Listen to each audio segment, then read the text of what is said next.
Hello everyone, and welcome to the Biblical Bookworm. My name is Elizabeth, and today I'll be talking about the book Unpacking the Mysteries of the Rosary, which was actually published a few days ago by Keith Nestor, who is a Catholic convert who has been a Protestant pastor before his conversion, and now he has a successful Catholic YouTube channel. In the book, he helps the reader to understand what meaning the mysteries of the Rosary can have in specific situations in our personal lives, and how we can benefit from meditating on them by better understanding what they can teach us. Those things they can teach us are called spiritual fruits. Mr. Nestor actually sent me a free copy of this book, and I thought that it would be a perfect fit to summarize now in October, which, as you might know, is the month of the Rosary.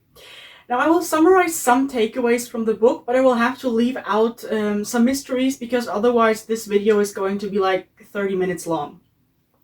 And before I start with the mysteries, I'd like to mention what Mr. Nestor answers people who ask where the Rosary is in the Bible. To this question, he responds, where is the Bible in the Bible? Because, the Bible doesn't say which books belong to it. Before getting to the joyful mysteries, Mr. Nestor explains the meaning of joy, which I personally found really helpful because I wasn't aware of the difference between joy and happiness. I will read this passage from the book now. Our joy is rooted not in our current situation, but rather in unchangeable historical events. When we look at our everyday circumstances, we can find many reasons not to rejoice. Financial, relational, medical, and other issues can cause us to realize that life stinks. Too often we think that it's only when our situation changes that we can have joy. Perhaps the reason for this is we confuse joy with happiness. Happiness is about our emotions, which are significantly impacted by our current situations. This explains how the saints could be joyful in difficult times. First, we have the Annunciation, and here the spiritual fruit is humility. What stands out to the author about the story of the Annunciation is that Gabriel greeted Mary differently than Zechariah, because while the angel didn't use a formal greeting for Zechariah, who was a righteous priest, Gabriel called Mary full of grace when greeting her, which makes it clear that he wanted to honor her and that there was something special about her. The reason why humility is the spiritual fruit of this mystery is because it can be seen in the humility of Mary when she obeys God. I'd like to read the passage where Mr. Nestor analyzes her response because I found it particularly helpful and interesting. Mary doesn't merely say, "Let it be to me according to thy word." Notice how she says first, "Behold, I am the handmaid of the Lord." Her response relates to her identity. She obeys because of who she is. We can never overstate how important identity is when it comes to our obedience to God. We don't obey because what God says makes sense. We obey because we are His. Mary's response shows that she belongs to God. It doesn't matter if what God asks of her makes sense at the moment. Because she is the handmaid of the Lord, she joyfully accepts. The spiritual fruit of the nativity of Jesus is detachment, because Jesus detached from a lot when He came to us on this earth, as He was born in poor circumstances and lived a life to ultimately suffer and die for us. The lesson from this mystery can be summarized in one picture. Here we can see that by giving up what we have, we make room for something much greater that God has in store for us. The luminous mysteries have been officially added to the Rosary by St. John Paul II in 2002. And as I know that many traditional Catholics don't pray the luminous mysteries, I'd like to say that I think that it's still interesting to read what we can learn from the events in the luminous mysteries, even if one doesn't meditate on them when praying the Rosary, because those meditations can be useful, for example, when at Mass the Gospel reading treats of one of the luminous mysteries, and so you have something to meditate on. The first luminous mystery is the baptism of Jesus, with the spiritual fruit openness to the Holy Spirit. And Mr. Nestor likes to meditate on this mystery from the perspective of St. John the Baptist, who must have felt absolutely unworthy to baptize Jesus. Many saints also wondered if the vocation they were called to was maybe a mistake because they felt unworthy of the tasks given to them. What separates those who see God work powerfully in their lives from those who don't is obedience. We must pay more attention to what He says about us than what we say about ourselves.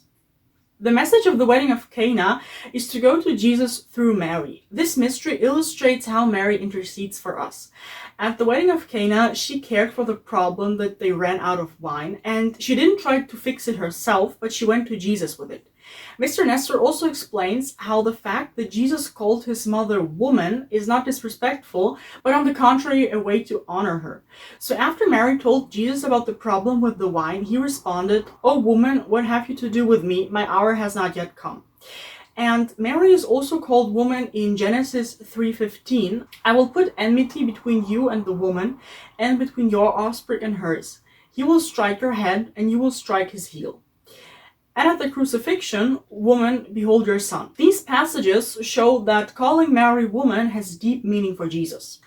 Then I'd also like to talk about the transfiguration of Jesus with the spiritual fruit courage. At the transfiguration of Jesus, a voice from heaven said, "This is my beloved Son, with whom I am well pleased. Listen to him." And the next thing Jesus told the apostles was to rise and have no fear. And Mr. Nestor invites the reader to reflect on what would change in our life if we listen to Jesus say, "Rise and have no fear." That's actually a very important thing to think about, in my opinion. Now we get to the sorrowful mysteries, and here I'd like to add something that Keith Nestor actually doesn't mention. Namely, St. Alphonsus wrote in his booklet, How to Pray at All Times, that there are 3 topics for meditations which are especially dear to God, and those are meditations on the Holy Sacrament, on Mary, and on the Passion of Jesus. And so as far as I understand, meditating on the Passion has a special status among other meditations. And I personally find the sorrowful mysteries the easiest ones to meditate on, because I think that there's always some sort of suffering in one's life that can be linked to the sorrowful mysteries when meditating on them. I'd be actually interested to hear what your favorite mysteries are and why. And I can tell you that Keith Nestor wrote in the book that for him, his preference changes with time. The first sorrowful mystery is the agony in the garden, and the spiritual fruit here is to do God's will. And the author wrote something about this mystery which I found really thought-worthy. Sometimes the biggest temptations in life do not involve pleasure or power. Sometimes they are about fear. Sometimes we are tempted to play it safe, to turn away from the agony that obedience to God can bring. Doing God's will often invites suffering in our lives, and in fact, St. Rosa of Lima once said that apart from the cross, there is no other ladder by which we can get to heaven. What I'd like to add here is that the no pain, no gain mentality can be found in many other areas of life. For my fellow gym bros in the audience, that is most likely nothing new to hear, but for people who don't lift regularly, just think about how much pain people are willing to endure, for example, to become beautiful, rich, or successful. As Arnold Schwarzenegger once put it, the pain you feel today will be the strength you feel tomorrow. And he also said, pain makes me grow. Growing is what I want. Therefore, for me, pain is pleasure.